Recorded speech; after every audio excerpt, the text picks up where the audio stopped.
Hello বন্ধুরা, আজকে একটা ছোট্ট টিপস শেয়ার করছি ধোসা বানাবার। দেখুন, এটা ননস্টিক প্যান আমি নিইনি, যেটা আমাদের রেগুলার প্যান হয়, স্টিলের প্যান নিয়েছি।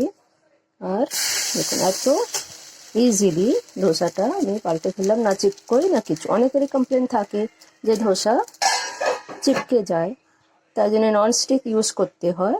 তো সেরম কিছুই না। দেখুন, একটা টিপস আমি দেখো, এতগুলো ধোসা আমি তৈরি করেছি। তো কি করবার, দেখুন কি করবার। প্রথম কথা যে সিম, গ্যাসটা সবসময় সিমেই রাখবার স্টার্টিং থেকে। তো একটু এটা যখনই গরম হয়ে যাবে, আর টিস্যু পেপার ইউজ করবার। টিস্যু পেপারে তেল লাগিয়ে, তাতে কি হয়, বেশি তেলও ইউজ হয় না, বেশি তেল তেলে হয়ে যায় ধোসা, অনেকের থাকে তো না। টিস্যু পেপার দিয়ে শুধু বুলিয়ে দেবা, ওটা একটু গরম হয়ে থাকা চাই। আর যতটা তোমার হাতাতে,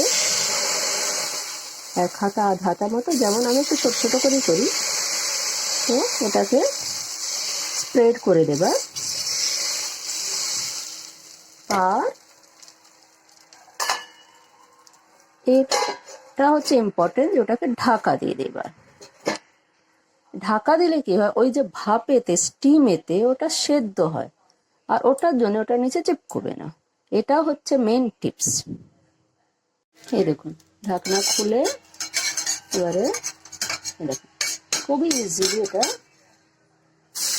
হয়ে যায়। আবার পাল্টে দিয়ে আবার 1 মিনিটের জন্য ঢাকনাটা দিয়ে রাখবার।